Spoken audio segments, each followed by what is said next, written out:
How would you feel if you came back home after years at war and found strangers splashing around in your private pool like they owned it? The HOA Karen has been trespassing into my pool, inviting strangers, and even throwing parties in my backyard while I was away. And the worst part? She's completely unapologetic about it. Well, I think it's time I teach her a lesson she'll never forget. My name is Jackson. I served in the army for over 15 years. The last 8 were spent in the dry, dangerous heat of Afghanistan, where every day felt like a fight for survival. I saw things I wouldn't wish on my worst enemy, heard the last breaths of friends I called brothers, and when the war finally ended for me, I returned home with nothing but a scar on my leg, a medal in my bag, and a quiet hope for peace. Peace. That was all I wanted. So, I packed my things, left the base behind, and moved to a quiet neighborhood outside of Townwan with wide streets, clean sidewalks, and white picket fences. It had a homeowners association, of course. They called themselves the Willow Ridge HOA. Fancy name for a bunch of nosy neighbors who liked rules more than respect. Still, I didn't care. I bought a house at the far end of the street, private, fenced, and with a beautiful pool in the backyard. I imagined myself sitting out there on summer evenings, listening to the wind, maybe even grilling some ribs. Peace. That was all I asked. But the day I moved in, I knew something was wrong. There were wet footprints on the tiled patio, pool chairs dragged out like they'd been used recently, 2 floaty zones shaped like a donut and the other like a unicorn bobbing in my pool water. I hadn't even unpacked my swim trunks. And then I heard the giggling. I walked to the back fence, pushed open the gate, and what I saw made my jaw clench so tight I thought my teeth would crack. 4 teenagers were in my pool, splashing, laughing, diving like it was a public water park. One of them even had a speaker blaring pop music. The nerve. "Hey!" I shouted, my voice cutting through the music like a blade. "What the hell are you doing in my pool?" They froze. One kid, a skinny boy with green hair, slipped and fell off the edge in surprise. Another girl shrieked, pulled her towel around herself and scrambled out. The tallest of the group probably, the ringleader gave me a smirk. "Oh, hey dude, we thought the pool was like community or something." "It's not. It's mine. And this is private property," I said, trying to stay calm. They didn't even apologize. They laughed, grabbed their towels, and walked right past me like I was the intruder. I stood there, stunned. That night, I checked the security cameras I'd had installed during construction. Sure enough, there were clips of people strangers centering my backyard over and over again, some in the day, some at night. They walked in like they owned the place, swam, laughed, and left trash behind. I was furious. The next morning, I took a walk around the neighborhood, hoping to understand what was going on. That's when I met her, Karen. She stood out the moment I saw her. Blonde bob haircut, sunglasses perched on her head, clipboard in hand. She stood by her rose bushes like she was guarding the gates of heaven. "You must be the new neighbor," she said, smiling without warmth. "Jackson, right? We've heard about you." "Heard what?" I asked. "Oh, you know, ex-military. Quiet. Keeps to himself. Big old pool in the backyard. It's lovely, by the way. The old owners used to let the neighborhood kids swim there sometimes. Just a nice little tradition." I narrowed my eyes. "Well, that tradition ends now," I said. "It's my pool. Not the HOA's. Not the neighborhood's. Mine." Her smile faded.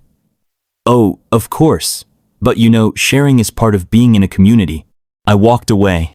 I didn't come back from war just to fight another one in my own backyard. But it seemed the HOA had other plans. Over the next week, it got worse. I started locking the gate, even installed a new keypad for entry. But they kept coming. Someone had the code. I'd find the lock broken or the gate left swinging open. Pool toys, beer cans, snack wrappers all left behind like a slap to the face. One night, I came home late from a visit to the VA clinic. My back was killing me, and I just wanted to rest. But the moment I stepped out of the car, I heard it again, music. I walked around the side of the house, heart pounding. There they were. Not kids this time, but adults. Grown people. Neighbors I recognized from the HOA flyer they handed me on day one. Karen was right in the middle of it, wearing a sun hat and holding a cocktail. They were having a full-blown pool party. In my backyard, I stared, fists clenched, barely able to speak. One of the men raised a drink in my direction like he was inviting me to join. "You have the best pool on the block, man," he shouted over the music. I didn't say a word. I turned around, went back to my truck, and sat there with my eyes closed. Something inside me snapped that night. They weren't just using my property. They were mocking me, laughing at my boundaries, testing how far they could go. The next morning, I installed a camera in every corner of the backyard. High definition, motion sensing, night vision, the whole deal. I also changed the lock again, made it a digital one that could only be opened through my phone. But it didn't stop them. One afternoon, I got a notification on my phone while I was at the grocery store. Motion detected. I opened the live feed. Karen, with 2 other women, laying out towels by the pool. I dropped everything and raced home. This time they acted offended. Karen had the nerve to say, "Well, you weren't using it. We didn't think you'd mind." That was the final straw. I didn't yell. I didn't scream. I simply told them to leave and never return. Karen gave me a look that said this wasn't over, and I knew it wasn't. That night, I couldn't sleep. I kept staring at the pool water through my window. It looked calm and peaceful, but I knew what it really was. It was a trap, a magnet, a playground for people who had no respect for me or my home. I served my country for 15 years, survived roadside bombs, enemy gunfire, and sleepless nights in the desert. But nothing prepared me for the nightmare called Willow Ridge HOA. The worst part? They acted like I was the problem. The next morning, I opened my door to find a letter taped to it. Not in an envelope, just taped, bold, and messy. It read, "The pool has always been shared. Don't try to change that. You're not welcome here if you can't be neighborly." No name, no signature. I crushed the paper in my fist. I called the HOA office. A lady named Cheryl answered. She sounded too sweet.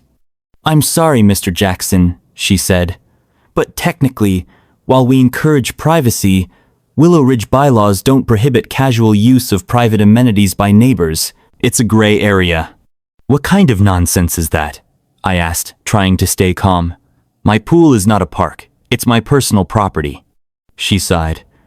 "We understand your frustration, but Karen tells us the previous owner allowed access. It may take some time for people to adjust." Adjust? They were in my yard, in my pool, leaving their trash and tracking mud through my life. And the worst part? It wasn't stopping. 3 days later, I came home to balloons tied to my fence. Balloons. Blue, pink, and yellow. I opened the gate and froze. A birthday party. For someone's child. In my backyard. There were foldable chairs, juice boxes, 2 big cakes on the table, and a group of screaming kids jumping in my pool. Karen was there, of course, wearing a t-shirt that said Neighborhood Queen. She waved at me like we were friends. My hands shook. "Get out," I said through clenched teeth. "Now." Karen's smile dropped. "Excuse me?"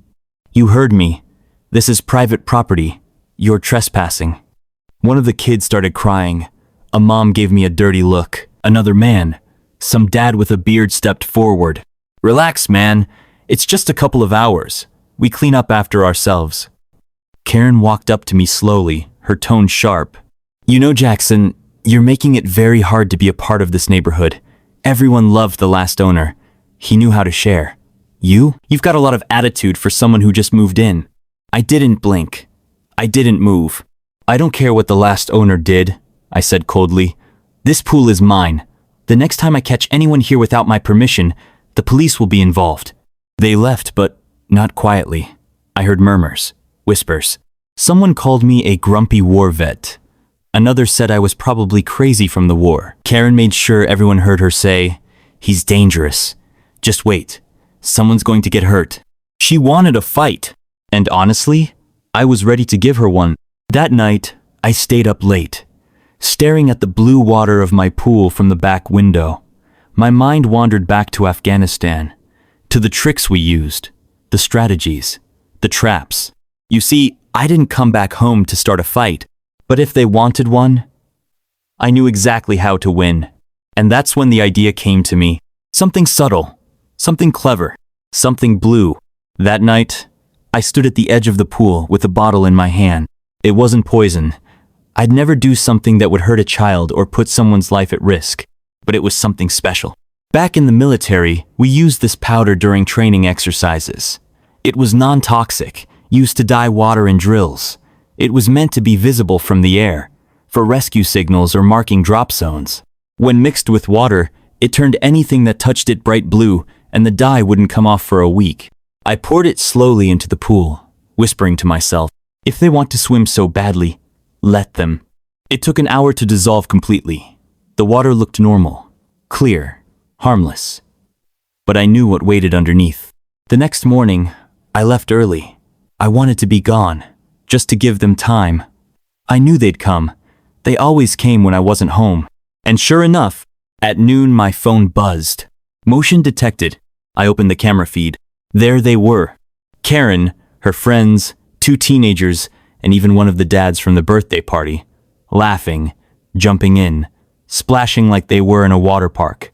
I watched silently as they swam, danced, and flipped into the water. And then it began.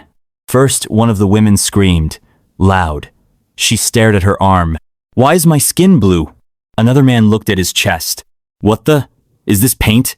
Karen stood in the middle of the pool, blinking in shock. Her arms, legs, neck, everything was turning blue. Bright, shiny, almost glowing blue. Her white swimsuit looked ridiculous against her skin. One of the teens tried to get out of the pool and slipped, leaving wet blue footprints all over the patio. Panic spread. They rushed to the hose, trying to wash it off, scrubbed with towels, tried soap. Nothing worked. Karen screamed like a wild animal. I didn't laugh. I just saved the footage. That night, there was a knock at my door. I didn't answer. I didn't have to. The next morning, I woke up to find blue handprints all over my front porch. Paint, smears, a message written across my door in angry, wet blue letters. You think this is over? They were humiliated but not defeated. I knew Karen wouldn't stop here. She would come back. And next time, she wouldn't just trespass. She'd come to ruin everything I built. And in her eyes, this wasn't just about the pool anymore. This was war. You'd think after turning blue in front of half the neighborhood, Karen and her little pool party gang would finally learn their lesson. But you'd be wrong. The thing about people like Karen is they don't back down when they're wrong. They don't apologize. They don't reflect. They double down. And that's exactly what she did. The morning after the blue pool incident, I woke up to more than just the blue handprints on my door.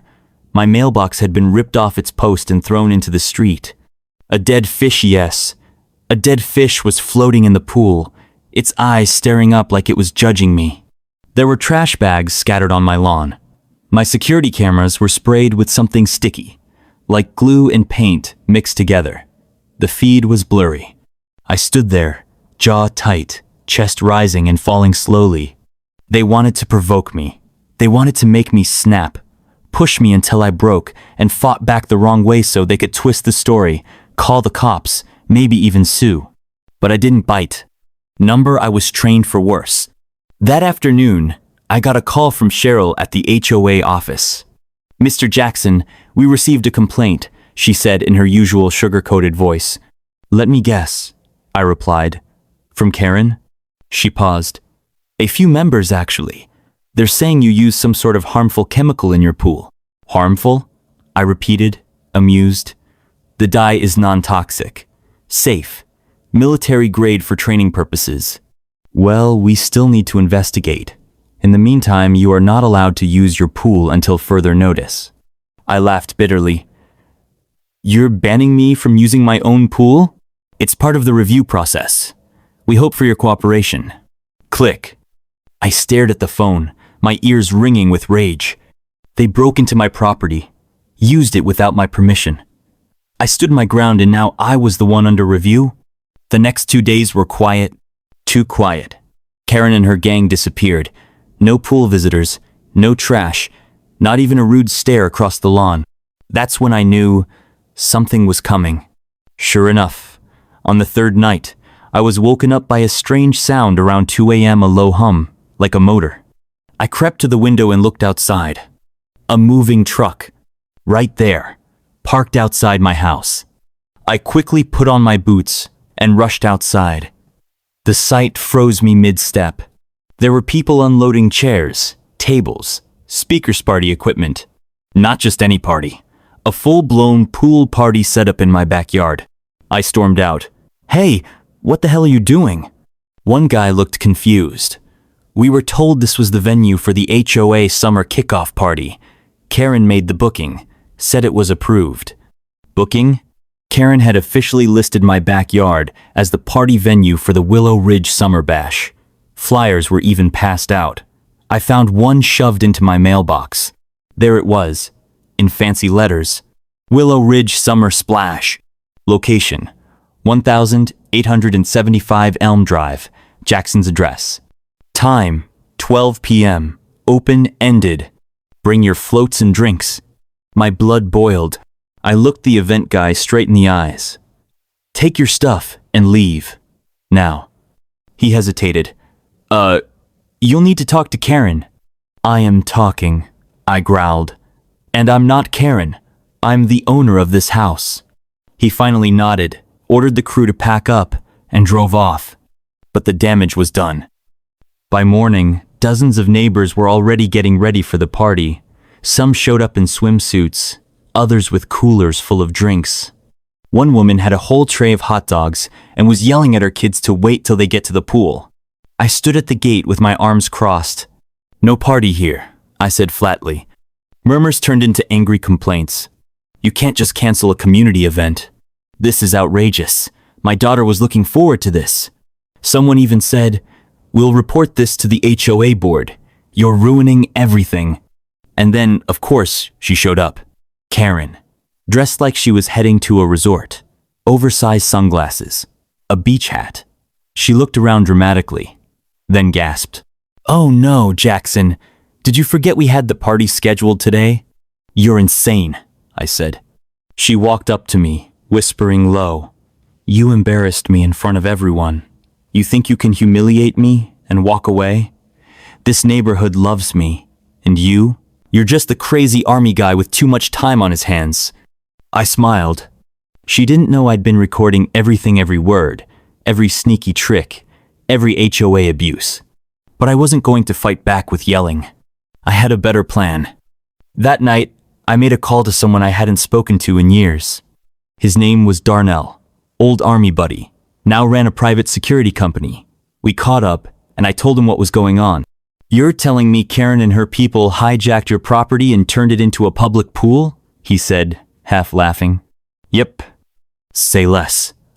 I'll send a crew over. No weapons, just presence. I want it to be loud, but legal." "You got it, brother." The next weekend, Karen had another event planned. This time, it was a family game day in the pool. But when the neighbors showed up with their board games, snacks, and towels, they found something else waiting for them. 3 big security guards in black shirts, arms crossed, standing by my fence. "Private property," one of them said calmly. "You don't have permission to enter." Karen came storming down the sidewalk. "What is this? You can't have security. This is a neighborhood." I stepped out of the house, holding a stack of printed photo screenshots from my security cameras. Trespassing, vandalism, parties, everything. And then I said it loud enough for everyone to hear. "I'll be mailing these, along with a legal notice, to every HOA member who has trespassed, including you, Karen.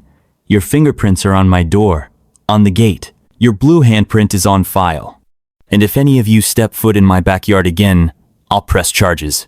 Karen's face turned pale. Murmurs started again, but this time, not against me. People were whispering to each other. "She never told us it was trespassing." Karen said it was approved. "Wait, we could get sued?" The crowd started to leave. Karen stood there frozen, then turned to me with pure hate in her eyes. "You think you've won?" I leaned closer. "Number not yet. But you're running out of moves, Queen Karen." She stormed off. But I knew she wasn't done. And I was right. 'Cause the next morning, I found my dog missing. The moment I realized my dog, Thor, was missing, something inside me snapped. Thor wasn't just a pet, he was family. I'd rescued him 6 years ago while I was stationed overseas. Half-starved, broken paw, hiding behind rubble. We healed together. I'd carried him out of a war zone once, see now. Here we were again, fighting a different kind of war. I searched every inch of the house, the backyard, the streets. I called animal control, the neighbors, even the local shelter. Nothing. That's when I found it, taped to my front door. A single piece of paper with 6 handwritten words. Call off your dogs or else. No name. But I didn't need one. I knew it was Karen. She had gone too far. This wasn't about pool parties anymore. This was personal. I called the police. They took a report, nodded a lot, said they'd look into it, but I could tell they didn't take it seriously. No witnesses, no security footage. They'd smeared peanut butter on the lens again the night before. I went back into the house and sat at my kitchen table, staring at the note. Then I did something I hadn't done since my last tour in Afghanistan. I opened the hidden storage box in the back of my closet. Inside were memories I'd locked away, photos, medals, one cracked army helmet, and a thick folder labeled Tactical Strategies, Civilian Situations. I smiled. If Karen wanted war, she'd just picked the wrong soldier to mess with. The first step? Find Thor. I walked the neighborhood, knocked on every door, showed his photo. Most people shrugged. A few pretended not to know who I was. But one old man, Mr. Hargrove, leaned in close and whispered, I don't want trouble, but I saw Karen's teenage son dragging a dog on a leash into their garage last night. The dog was growling. That was all I needed to hear. I waited till midnight, dressed in black, no weapons, just a flashlight, gloves, and a heart full of fire. I snuck around the side of Karen's house, moved past the rose bushes, and crouched near the garage. I could hear scratching and whimpering from inside. Thor, I whispered. A soft bark answered. That was it. I picked the lock on the garage door and pulled it up slowly. There he was, tied to a beam with a tight leash, water bowl bone dry, food untouched. His tail wagged the moment he saw me, even though his eyes were tired. I untied him quickly, held him close, whispered, We're going home, boy. That's when I heard the alarm, a silent one. But I saw the flashing red light in the corner of the garage. Clever, Karen, but not clever enough. I ran, Thor at my side, just as Karen's front door burst open. She stood there in a robe, shouting at the top of her lungs. Thief! Criminal! He broke into my garage! Within minutes, the police were outside my house. I told them everything. How she'd kidnapped my dog, the note, the threats, the long history of trespassing, the security footage, the forged party flyers. At first, they didn't look convinced, but then I played my final card. I handed them a flash drive. It had every video file I'd saved for months, every party, every trespass, the blue skin disaster, her threats, the security guards, and now, her kid holding my dog on camera the night before. It took 2 hours. But by morning, Karen was sitting in the back of a police cruiser, screaming like a banshee, claiming I set her up and that I brainwashed the whole neighborhood. She was charged with trespassing, vandalism, theft of property, and animal cruelty. You'd think that would be the end, but it wasn't. A week later, the HOA held a community meeting. I was invited, but I didn't plan on speaking. I just watched. One by one, neighbors stood up. Some apologized, said they didn't know how far things had gone. Others admitted they felt pressured by Karen. A few even thanked me for standing my ground. Then Cheryl, the HOA rep, cleared her throat. We've voted, she said. Karen is removed from the HOA board effective immediately. And as of today, the bylaws are being updated. Private property is private property, no exceptions. People clapped. I didn't. I just stood up, nodded, and left. Now, peace. Finally. No more parties, no more blue dye, no more fights. Just me, my dog, and the quiet sound of water rippling in the pool. Sometimes I sit by the edge with a beer and watch the sunset. Thor rests his head on my boot. I think about the war, the real one, and this silly one we fought here. It's strange. The battlefield changes, but the fight never really ends. But this time, I won. And if you're wondering what happened to Karen, let's just say, blue was never really her color. Sometimes the biggest battles don't happen on foreign soil, they happen right at your front door. Stand your ground, know your worth, and never let anyone turn your peace into their playground.